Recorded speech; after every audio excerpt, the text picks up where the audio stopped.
Hello guys, welcome back to the study. This is Dheeraj Kumar. तैयारी के बीच में मैं देख रहा हूँ एक सवाल बहुत ज़्यादा पूछा जा रहा है, सर लास्ट टाइम में मार्क्स कैसे बढ़े। सर मार्क्स नहीं बढ़ रहा मॉक के अंदर। एसएसआर के अंदर बच्चों का 40 से 45 के बीच में स्टक हो गया है, ठीक है। और एमआर वाला बच्चा भी 35 तक आके रुका पड़ा है। तो इनको कैसे बढ़ाएं, चाहे आप किसी भी जोन से हो, डजेंट मैटर। आपका एक टारगेट होना चाहिए कि हम जितना ज़्यादा से ज़्यादा स्कोर कर पा रहे हैं वो हमारे लिए बेनिफिशियल होने वाला है।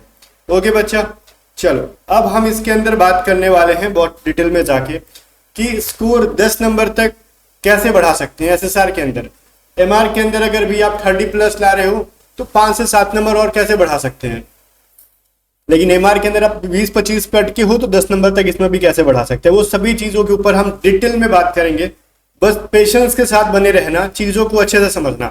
और सबसे पहले मैं चीज बताऊं आपको ऑनलाइन टेस्ट सीरीज लगाना शुरू करना चाहिए, मोबाइल पे नहीं। बोलोगे हैं मोबाइल पे तो लगा रहे नहीं, अब मोबाइल पे नहीं, आपको 2 से 3 मॉक टेस्ट को ना सिस्टम पे लगाओ। चाहे आप कहीं से भी लगाओ, सिस्टम पे लगाओ, चाहे कहीं से भी लगाओ।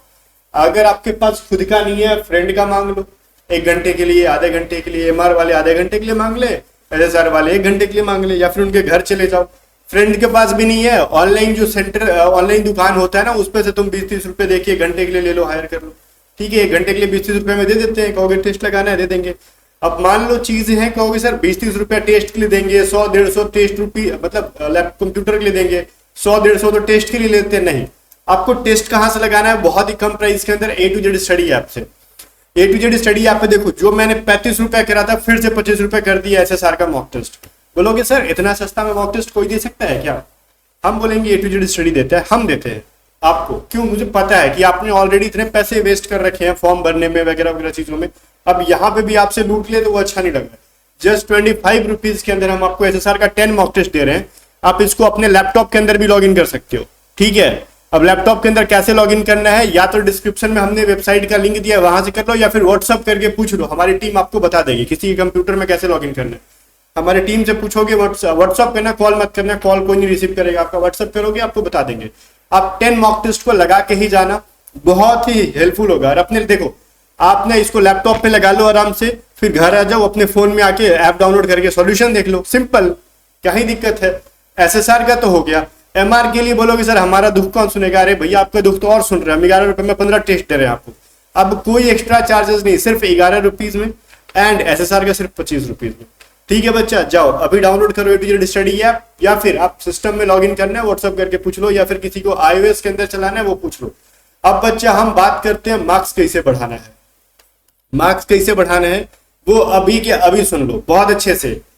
एक चीज मेरे को बताओ, एग्जाम आपसे क्या मांगता है। बोलोगे सर एग्जाम क्या मांगता है, मार्क्स मांगता है, बोलता है कि तुम जितना मार्क्स गेन कर पाओगे हम तुम्हारा रिजल्ट देंगे, ठीक है। मार्क्स बढ़ाने के लिए एग्जाम क्या मांगता है ये चीज समझना होगा। तो एग्जाम ये कहता है ना कि बच्चा सुनो, तुम सिलेबस फॉलो करके आओ, ठीक है। रैंडम किसी चीज को उठा के कंज्यूम करके मत आ जाओ हमारे पास आ रहे हो तो सिलेबस। तो बोलोगे सर एग्जाम में बचा कितना दिन की आप सिलेबस पढ़ा रहे हो। मैं कह रहा हूं कि बचा कुछ नहीं है। अगर आपके पास एसएसआर के अंदर ना, अगर आप 40 तक स्कोर कर रहे हो, एमआर के अंदर अगर 35 तक स्कोर कर रहे हो, इसका मतलब आपने सिलेबस पढ़ा है, ऑब्वियस ही चीज है। लेकिन आप एसआर के अंदर 30 तक हो और एमआर के अंदर 20 से 25 तक हो, इसका मतलब आपने बहुत ही कम सिलेबस फॉलो की है। बात समझ में आ रहा है ये चीज। तो आपको 2 चीज मैं बताता हूं, ध्यान से सुनना। जिसके मार्क्स 30 तक आ रहे हैं एसएसआर के अंदर, और जिसके नंबर 20 से 25 तक आ रहे हैं एसएसआर के अंदर, इसका मतलब है आपने सिलेबस कंप्लीट ही नहीं किया अभी तक। ऑब्वियस सी चीज है, अगर सिलेबस कंप्लीट करोगे 30 प्लस आएगा एमआर के अंदर, और एसएसआर के अंदर तुम 40 तक पहुंच जाओगे। सिलेबस कंप्लीट ही नहीं किया तो भाई एसएसआर वालों चाहे एमआर वालों, जो भी टाइम है, मैंने पहले भी कहा था अपने डे को 50-50 में बांटो। सबसे इंपॉर्टेंट टाइम होता है आज के टाइम पे रिवीजन, ठीक है। अगर आप रिवीजन नहीं करते हो तो आपके एग्जाम में स्कोर नहीं आएंगे। अगर आप दिन के 8 घंटे पढ़ रहे हो, 4 घंटे वो चीजों को पढ़ो जो आपने पढ़ रखा है। बोरिंग लगेगा, लगने दो। किस तरीके से पढ़ना है मैं बताऊंगा। 4 घंटे सिलेबस को रेडी करो, ठीक है। अब रिवीजन किन चीजों को करना है, मॉक टेस्ट के अंदर जो सबसे ज्यादा गलती हो रहा है पढ़ा है फिर भी, तो उन चीजों का आप रिवीजन करो। एग्जाम तक 3 दिन के अंदर तुम्हारा नंबर बढ़ने वाला है। 3 दिन के अंदर रिवीजन तुम करो। हर दिन 3 से 4 टॉपिक, एक एक सब्जेक्ट के पढ़ो। जैसे अगर मैथ के 3 टॉपिक्स, इंग्लिश के 3 टॉपिक एसएसआर वाले पढ़ लेंगे, एमआर वाले साइंस के पढ़ लेंगे, जीके के पढ़ लेंगे। 3 टॉपिक पढ़ोगे ना तो देख लो दिन में तुम 10 से 12 टॉपिक्स का रिवीजन कर रहे होगे। जान तो लगाना पड़ेगा ना लास्ट टाइम में। और आप 12 टॉपिक छोड़ो, 10 टॉपिक भी एसएसआर या एमआर के लिए एक दिन में पढ़ते हो, अगले दिन में तुम 3 दिन में अगर मैं 30 लेके चलता हूं, मान लो काट पाट के अगर तुम 25 भी कर पाते हो, तो 25 टॉपिक का रिवीजन मतलब डायरेक्टली तुम्हारे 5 नंबर तक बढ़ जाएंगे। अगले 3 से 4 दिन के अंदर तुम्हारे 5 नंबर तक बढ़ रहे हैं। अगर तुम 40 ला रहे हो तो 45 लाओगे, अगर तुम 30 ला रहे हो तो 35 लाओगे। एमआर के अंदर अगर तुम 35 ला रहे हो तो तुम 40 लाने वाले हो, अगर एमआर के अंदर तुम 20-25 ला रहे हो तो कहीं ना कहीं तुम 30 से 35 लाओगे। तो ये चीज समझ में आ रहा है। ये सभी चीजें कैसे मैटर कर रही है, सिर्फ रिवीजन के बदौलत। और बाकी के 4 घंटे किन चीजों पे देना है, तो सिलेबस देखो आप क्या देखोगे, सिलेबस। सिलेबस के अंदर कौन सी सबसे इजी टॉपिक है जो हम अभी लास्ट टाइम में कर सकते हैं, जो हमको इजीली समझ में आ सकता है। रेगुलर 4 घंटे उन चीजों पे दो, तो यहां से भी तुम 4-5 नंबर तो नहीं बढ़ा पाओगे 4 दिन में, 2 नंबर से लेके 3 नंबर तक तुम बढ़ा लोगे। 3 से 4 दिन में तुम 2 से 3 नंबर बढ़ाओगे। तो मान लो तुम्हारे 5 से 8, 5 से तो नहीं छोड़ो, अगर मान लो ये रेगुलर 3 से 4 दिन करोगे तो 5 नंबर जो बढ़ रहे थे रिवीजन करके, 2-3 नंबर यहाँ पे, मतलब तुम्हारे 7 से 8 नंबर तो 3 से 4 दिन में बढ़ने वाले। और ये बहुत ही इफेक्टिव तरीका है। ये अगर आप रूल नहीं अपना रहे हो 50-50 का ना, 50-50 मींस व्हाट, अगर 8 घंटे पढ़ते हो तो 4 आवर्स रिवीजन रेगुलर बेसिस पे, रिवीजन रेगुलर बेसिस पे होना चाहिए बच्चा। और 4 आवर्स उन चीजों को जो सिलेबस में है और आपने पढ़ा नहीं है अभी तक और जो इजी है। बात समझ में आ रही हो? लाइक मैं कैसे बता रहा हूँ, सिलेबस में कैसे डिसाइड करेंगे वो इजी है कि डिफिकल्ट है। मान लो किसी के कोर्सेज से पढ़ रहे हो, तो मान लो कोई टॉपिक है एक्स नाम का, एक्स टॉपिक किसी के कोर्सेज में 5 घंटे की कराई गई है, सिलेबस में लग रहा है कि तो 5 घंटे में पढ़ेंगे तो कम से कम 3 से 4 दिन ले लेगा अपने पढ़ाई करने में, क्योंकि सिर्फ पढ़ना नहीं ना, समझना भी है। और मान लो कोई टॉपिक है ना, सिलेबस के अंदर सिर्फ 2 घंटे में पढ़ाई गई है किसी के कोर्सेज के अंदर, जिसके भी कोर्सेज लिख रखे हो आप, और सिलेबस के अंदर है वो चीज, तो जो कम टाइम में पढ़ा रखा गया है उसको पहले खत्म करो। क्योंकि हो सकता है कि 5 से 6 टॉपिक पढ़ोगे ना तो आपके 2 नंबर तक बढ़ जाए, क्योंकि आप डायरेक्टली पहली बार पढ़ के 4-5 नंबर नहीं बढ़ा पाओगे। जब भी बढ़ाओगे आप रिवीजन के बदौलत ही बढ़ाओगे। तो ठीक है, तो ये तरीका फॉलो करो। अब चीजों को मैं बताता हूँ रिवीजन करने का बेस्ट तरीका क्या है। आप बेवकूफ हो ना, मैं बताता हूँ कैसे, क्यों मैं रिवीजन करने के लिए कह रहा हूँ कि आप बेवकूफी करते हो। पहली बात, आप जब रिवीजन करते हो ना तो अपने नोट्स को लेके बैठ जाते हो, ठीक है, नोट्स लेके बैठते हो। और सबसे दुलारा चीज आज के टाइम में आपका फोन लेके बैठते हो। फोन दूर रहा मतलब पढ़ाई में मन नहीं लगेगा। तो मैं कहता हूँ फोन दूर करो ही क्यों दूर करेंगे भाई? जो चीज हमारा सबसे प्यारा है उसको क्यों दूर करेंगे? जिसको दूर करने से अपने को नुकसान है क्यों दूर करोगे? क्योंकि सर पास रख के भी तो नुकसान ही है ना, पढ़ कहाँ पा रहे, ठीक है ना। उसको साइलेंट में करो, फोन को एकदम पास में रखो, साइलेंट में करो। अब करना क्या है फोन का यूज, उसके अंदर टाइमर चालू करो। क्या करोगे? टाइमर। रिवीजन का मान लो एक टॉपिक निकाला आपने, इंग्लिश का टेंस या फिर मैथ का आपने निकाल लिया प्रॉफिट एंड लॉस। आपको लगता है कि इसको हम टेंस को या फिर प्रॉफिट एंड लॉस के अंदर हमने 2-3 बार पढ़ा, इसको रिवीजन करते हैं, हाफ आवर के अंदर खत्म कर देते हैं। तो हम टाइमर लगा लेंगे 30 मिनट्स का। अब जब तुम टाइमर 30 मिनट्स का लगा रहे होगे ना बच्चा, तुम्हारे ऊपर लगेगा ना, जैसे पेरेंट्स पहले सर पे चढ़े रहते थे ना कि तुम पढ़ नहीं रहे हो, वैसे टाइमर तुम्हारे ऊपर चढ़ा रहेगा। भाई टाइम भाग रहा है, मेरे को इसके अंदर गिवन टाइम के अंदर ये टॉपिक तो खत्म करने हैं। ये चीज मेंटालिटी रखो। और जो चीज हायती निकम्मा इंसान हो कि छोड़ना यार टाइमर ये तो है फिर से सेट कर लेंगे, उसका कुछ नहीं हो सकता। तो यहाँ पे कई सीरियस एस्पिरेंट्स का ही सिलेक्शन होता है, चाहे वो किसी भी एग्जाम में रहो। निहायती निकम्मे बनने की कोशिश मत करना boys and girls. Last time है, अगर इस लास्ट टाइम में खुद को डिमोटिवेट फील कर रहे हो तो भाई आप गधे हो, क्योंकि डिमोटिवेशन कुछ होता ही नहीं है। डिमोटिवेशन नहीं होता, ये मन का भ्रम है, ठीक है। डिमोटिवेट जिस दिन आप हो गए ना, आपको जिस दिन डिप्रेशन होगा ना, उस दिन आप किताब उठा के पढ़ने के लायक ही नहीं रहोगे। डिमोटिवेशन क्या है? आपको क्या लगता है कि आप मोबाइल दिन भर चला रहे हो और शाम को डिमोटिवेट हो जा रहे हो, हमने पढ़ाई नहीं, वो तो तुम्हारा निकम्मापन है भाई। वो क्या है? डिमोटिवेशन है। अपनी घर की हालात देख लो, अपने माँ बाप की उम्मीदों को देख लो, फिर क्या है? डिमोटिवेट हो गए। आपको दूसरों की जरूरत ही नहीं पड़ेगी कोई और आपको मोटिवेट करे, खुद मोटिवेट हो जाओगे। ये गंदा वर्ड्स निकाल दो अपने माइंड से। अभी 2-4 साल जिस दिन से देखो सोशल मीडिया जब से आया है ना, तब से ये 2-3 वर्ड्स बहुत ज्यादा हाईलाइट है। मोटिवेशन होना, डिमोटिवेट होना, डिप्रेशन में चले जाना, बहुत ज्यादा हाईलाइट हो गया। इससे 5 साल 6 साल 7 साल पहले जाओ ना, कोई नहीं जानता था ये सारे वर्ड्स को, कोई ध्यान ही नहीं देता था, चुपचाप वो पढ़ाई में लगा रहता था। पढ़ेगा गार्जियन का डांट सुनेगा, पढ़ेगा। अब आपके पास क्या है भाई? ऑनलाइन एजुकेशन के नाम पे कोई डांट भी नहीं रहा, फोन चला रहे हो। तो उसको किस तरीके से आपको टैकल करना? टाइमर लगा के। फोन शुड बी क्या होना चाहिए आपका? कंप्लीटली इन साइलेंट मोड, ठीक है।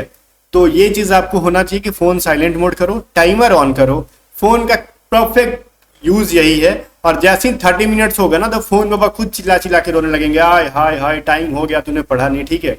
तो वो चीज को खुद के अंदर इंप्लीमेंट करना है भाई, यही एक रूल है कि तुम फोन सामने भी रहेगा और तुम पढ़ भी रहोगे, फोन आपका मदद भी कर रहा है और आपको यूज भी दे रहा है, आप उसका यूज भी कर रहे हो। तो किसी चीज का पॉजिटिव वे भी लोगे तो वो नुकसानदायक नहीं है।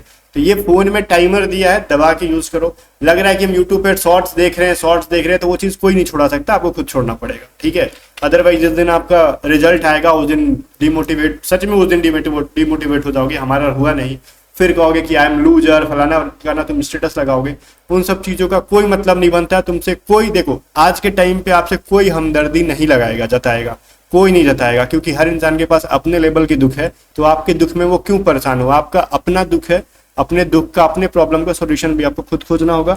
या तो तुम दुनिया से हार के निहायती निकम्मे बन जाओ, ठीक है, सबकी गाली बात सुनने की आदत डाल लो, या फिर एक स्ट्रिक्ट बनो अपने आप के लिए कि नहीं देखना है तो नहीं देखना है, मेरे को हर टाइमर लगा के मेरे को पढ़ना है। फिर भी लग रहा है कि नहीं बर्दाश्त हो रहा है ना, हर 30 मिनट का दुनिया भर का अलार्म सेट कर दो कि 30-30 मिनट पे तुमको याद दिलाएगा, अरे भाई उठ उठ उठ, पढ़ पढ़ पढ़, जो भी चीज है, ठीक है।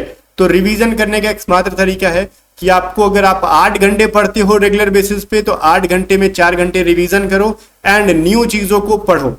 और मान लो जिसकी 100% सिलेबस कंप्लीट है, उसको लगता है कंप्लीट है, तो पूरे के पूरे 8 घंटे वो पूरे टॉपिक वाइज रिवीजन करे। रिवीजन किन चीजों को करना है बच्चा, तो एक सिंपल सा फंडा है रिवीजन करने का कि तुम मॉक टेस्ट के अंदर देखो कि मॉक टेस्ट में वो कौन सी चीजें हैं जो पढ़ के भी, या फिर आपने मान लो हमने 15 मॉक दिया था एमआर के अंदर, 10 मॉक दिए एसएसआर के अंदर, सारा लगा दिए हो ना, तो क्या करे, तो 15 को खोलो, आधा घंटा टाइम दो फोन में और नोट करो कि हमने इस टॉपिक को गलत किया है पढ़ने के बाद भी, टेस्ट 1 के अंदर, टेस्ट 2 के अंदर, टेस्ट 3 के अंदर, टेस्ट 4 डॉट डॉट डॉट, और उन सब चीजों का रिवीजन करो पढ़ने के बाद भी हमने ये चीज गलती किया है। जब आप अच्छे से रिवीजन कर ले रहे हो ना, तो टेस्ट 1 के अंदर क्या टॉपिक गलत था ये चीज आप कॉपी पे नोट किए होगे, तो अच्छे से रिवीजन करके टेस्ट 1 का वो क्वेश्चन सॉल्व करो, क्या बिना सॉल्यूशन देखे बन रहा है, टेस्ट 2 का वो क्वेश्चन सॉल्व करो, बिना क्वेश्चन देखे बन रहा है। जब तुम इतना करके वो क्वेश्चन बनाने लगोगे ना, तो तुमको कोई और मोटिवेट ही नहीं करेगा, अपने आप उछलने लगोगे, भैया देखो हमारा तो प्रिपरेशन दबा के है। और जिस दिन इस लेवल की प्रिपरेशन करके ये वाला मोटिवेशन खुद से जनरेट करोगे ना, इसको कहते हैं कॉन्फिडेंस। इसको ओवर कॉन्फिडेंस नहीं कहते हैं, इसको कहते हैं कॉन्फिडेंस। और तुम्हारा एग्जाम क्रैक करने से कोई रोक नहीं सकता, यही एकमात्र रूल है। अब बोलोगे ऐसा आप बोल रहे हो खुद क्रैक करे हो, तो मैंने YT के ऊपर पहले बहुत बार दिखा चुका हूं कि मैं 2017-18 में, आप मेरा जब एयरफोर्स का लास्ट स्टेज था, तो मैं उस टाइम से पढ़ा रहा हूँ 18 से, और मैंने उस टाइम भी क्रैक करा था। सीपीओ भी 2-3 बार क्रैक कर रखा है, 2023 में ही मैंने दिखाया था। देखो मैं बीपी, हाई बीपी की वजह से डॉक्टर से मुंह लड़ा के मैंने पेपर दिखाया था, रीमेडिकल मिला था, फिर अनफिट हो गया था, मैं खुद से ले लिया था। इसके बाद मैंने कोस्ट गार्ड असिस्टेंट कमांडेंट 2-3 बार क्रैक किए, एफकैट 2-3 बार क्रैक किए, सबकी रिजल्ट दिखाए। इसके बाद जाके मैं आपको डीलिंग दे रहा हूँ, और फिर भी यूट्यूब पे हूँ। क्यों हूँ? क्योंकि यहाँ से पैसे ज्यादा होते हैं, जॉब में इतना पैसा नहीं है। और आप सोचोगे ठीक है तो हम भी छोड़ लेते हैं, पढ़ा लेते हैं, तो बच्चा तुम पहले खुद पढ़ लो। अगर आप अच्छे से प्रिपरेशन करोगे ना, सुनो, अच्छे से प्रिपरेशन एक बार आप कर लोगे ना, तो तुम्हारा एग्जाम निकलना नहीं निकलना आज के टाइम पे अलग चीज है। तुम किसी को पढ़ा के इतना कमा लोगे ना कि जॉब में तुम्हारा नहीं आएगा।